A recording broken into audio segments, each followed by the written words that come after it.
Committee की संचालन समिति है तथा आसपास के जितने भी हमारे ग्रामवासी हैं और जो इस कार्य के पीछे जितने भी लोग कार्य कर रहे हैं, मैं उनका हार्दिक स्वागत करता हूं कि उन्होंने इस पावन पर्व पर मेरे को यहाँ पर आने का मौका दिया।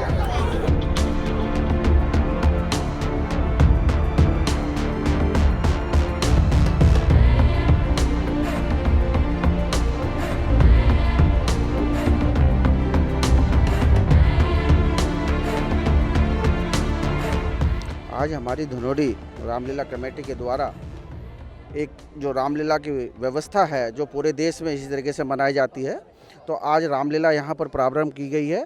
और हमारी जो धनोड़ी की रामलीला कमेटी है उनके द्वारा मेरे द्वारा ही उनसे निवेदन किया गया, क्योंकि हम लोगों को आज रामलीला सभी जगह बहुत पूरे क्षेत्र में जगह जगह जो हो प्रारंभ करी जा रही है, उसी उपलक्ष्य में मेरा यहाँ आना हुआ है। नहीं, ऐसा कुछ नहीं है हमारा। मैं आपको सबको लोग बार बार बताता हूँ कि जो हमारा प्रत्याशी है, हमारा प्रत्याशी ही कमल का फूल है। कोई भी व्यक्ति यहाँ पर हमारे कमल के फूल के लिए आएगा तो वही हमारा प्रत्याशी होगा, उसी को हम लोग आगे जिताएंगे। यही हमारा क्या कारण है कि आपका प्रत्याशी यहाँ से नहीं जीत पाता? ऐसा नहीं है। इस बार जो हो हमारे प्रदेश अध्यक्ष जी ने माननीय मदन कौशिक जी का भी नारा है और हमारी भारतीय जनता पार्टी का नारा है कि हम 60 पार करेंगे। तो 60 पार का जो हमारा नारा है उसमें हमारा जो कलियर विधानसभा क्षेत्र है उसमें भी हम अपनी जीत हासिल कर एक इतिहास रचेंगे। कौन से चरित्र को आप अभी मिस करते हैं, वो कैरेक्टर को जो मिस करते हैं जो समाज में आज तक नहीं पहुंच पा रहा, और बेसिकली कलिया विधानसभा में राम राज्य स्थापित करेंगे? अगर राम राज्य तो हम लोग सभी जगह स्थापित करेंगे, क्योंकि हम लोगों के फिर आप कहेंगे राजनीतिक बात है, हम राजनीतिक इस मंच पे बात नहीं करना चाहते। हम लोगों ने रामलला का मंदिर स्थापित कर दिया है अयोध्या में, क्योंकि हर बार हमारे पर आरोप लगता था कि राम का मंदिर बनेगा ही नहीं।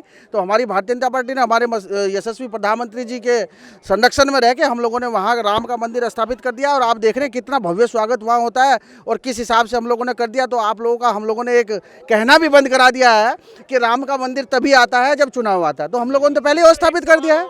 एक तरफ हिंदुत्व की आइडियोलॉजी है और एक तरफ दूसरी तरफ एक अलग दायरा है लोगों का, तो उसको किस तरीके से आप बैलेंस करने की कोशिश कर रहे हैं कि आप अपनी जो चीज़ें हैं वो सबको समझा सकें, ताकि आपकी चीज़ें समझ में आए, वो एक तरफ ना हो जाए, सीमित करके बैलेंस रहें लोगों के लिए। हमारा भारतीय जनता पार्टी का नारा है सबका साथ सबका विकास। हम लोग सबको साथ लेकर चलते हैं और अपनी नीति रीति और अनुशासन के अंदर हमारा प्रत्येक कार्यकर्ता कार्य करता है और हमारा कार्यकर्ता हर समय जोश में रहता है और वो बिल्कुल अनुशासन में रह के कार्य करता है और सबका साथ सबका विकास ही लेकर हम चलते हैं। मुनीष सैनी को किस तरीके से देखे कलियर की जनता? मैं तो समाज सेवा को समाज सेवा कर रहा हूँ और अब से थोड़ा ही कर रहा हूँ। अभी आप पूछ रहे हैं समाज सेवी के तौर पे देखें? नहीं, मैं बिल्कुल समाज सेवा को समाज सेवा कर रहा हूँ। अभी भी समाज के रूप में देखें? नहीं, मैं भारतीय जनता पार्टी का समर्पित कार्य करता हूँ। मैं उसको प्रत्याशी की बात नहीं है। हमारे यहाँ कोई भी प्रत्याशी होता है वो हमारा कमल का फूल प्रत्याशी है। हमारे यहाँ कोई विशेष प्रत्याशी नहीं है। जो जितने भी पुराने मेरे भाई हैं, जो भी सब लोग हैं, वो सब लोग भी हमारे भारतीय जनता पार्टी के समर्पित कार्य करता है और कमल का फूल ही हमारा प्रत्याशी है। हमारा कोई प्रत्याशी। चुनाव को तैयार है, अगर टिकट मिलने की बात हुई तो चुनाव लड़ेंगे?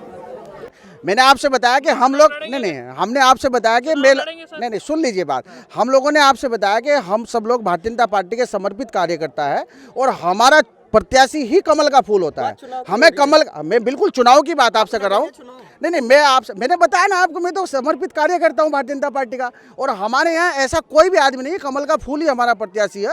जो हमारा केंद्रीय नेतृत्व, जो हमारा प्रदेश नेतृत्व और जो हमारे कार्यकर्ता भाई जिस बात को जो हो वो एक्सेप्ट करते हैं, क्योंकि हमारी पार्टी दो कमरों में बैठ के नहीं चलती, दो लोगों के डिसीजन नहीं होते। हमारा एक भारतीय जनता पार्टी का पूरा परिवार है। उस परिवार के अंदर जो भी वो डिसीजन करते हैं, जिस कार्यकर्ता की जहाँ जिस समय ड्यूटी लगाते हैं वो उसको बहुत अच्छी तरीके से निभाता है। आज ये मेरा गांव है, ग्राम पंचायत धनोरी। सबसे पहले तो आप लोगों का धन्यवाद, आप इतनी दूर से आए यहाँ इसे कवरेज करने के लिए। मेरा गांव है धनोरी। यहाँ पे हर साल की भांति इस बार भी रामलीला, जो अपनी रामलीला होती है उसका मंचन किया जाता है। ये रामलीला कमेटी लगभग 40 साल से लगातार कार्य कर रहे हैं। तो आज हमारे बीच में अपने वरिष्ठ समाज सेवी और हमारे भारतीय जनता पार्टी के वरिष्ठ कार्यकर्ता भी हैं, आदरणीय मुनीष सैनी जी। इन्हें विशेष तौर पे आमंत्रित किया गया था। काफ़ी क्षेत्रवासियों का भी कहना था कि एक बार हम मुनीष सैनी जी से मिलना चाहेंगे। वैसे तो आते रहते हैं, लेकिन एक इस मंच से अगर आएँ तो भगवान श्री राम का आशीर्वाद भी है और आगामी 2022 का चुनाव भी है। तो अब की बार निश्चित ही भारतीय जनता पार्टी की सरकार बनेगी। जो भी अच्छा होगा उन्हें भारतीय जनता पार्टी अपना कैंडिडेट बनाए और जनता उनके साथ है। हमारे लिए प्रत्याशी कमल का फूल है और सबसे बड़ी चीज़ तो ये है कि भारतीय जनता पार्टी में प्रत्येक कार्यकर्ताओं की पार्टी है। उसमें कोई परिवारवाद नहीं है, कोई वैसा सिस्टम नहीं है। तो शुभकामनाएं मुनीष जी को। हम तो चाहेंगे कि मुनीष जी का ही हो। हमारे यहाँ श्री मुनीष जी मुख्य अतिथि के रूप में आए हैं, जो भाजपा के एक वरिष्ठ कार्यकर्ता हैं और समाज सेवी हैं। तो मुनीष जी की ऐसी क्या खूबी लगी भाई, एकदम से उभर के आ रहे हैं भारतीय जनता पार्टी के वरिष्ठ नेता, और ये क्योंकि तौर पे बुलाया? ये क्योंकि एक समाज सेवी हैं और समाज की सेवा करते हैं, इसलिए हमने इनको आमंत्रित किया। क्या भारतीय जनता पार्टी में कोई और समाज सेवी नहीं है? नहीं, और भी हैं, लेकिन इनसे बढ़कर कोई नहीं है।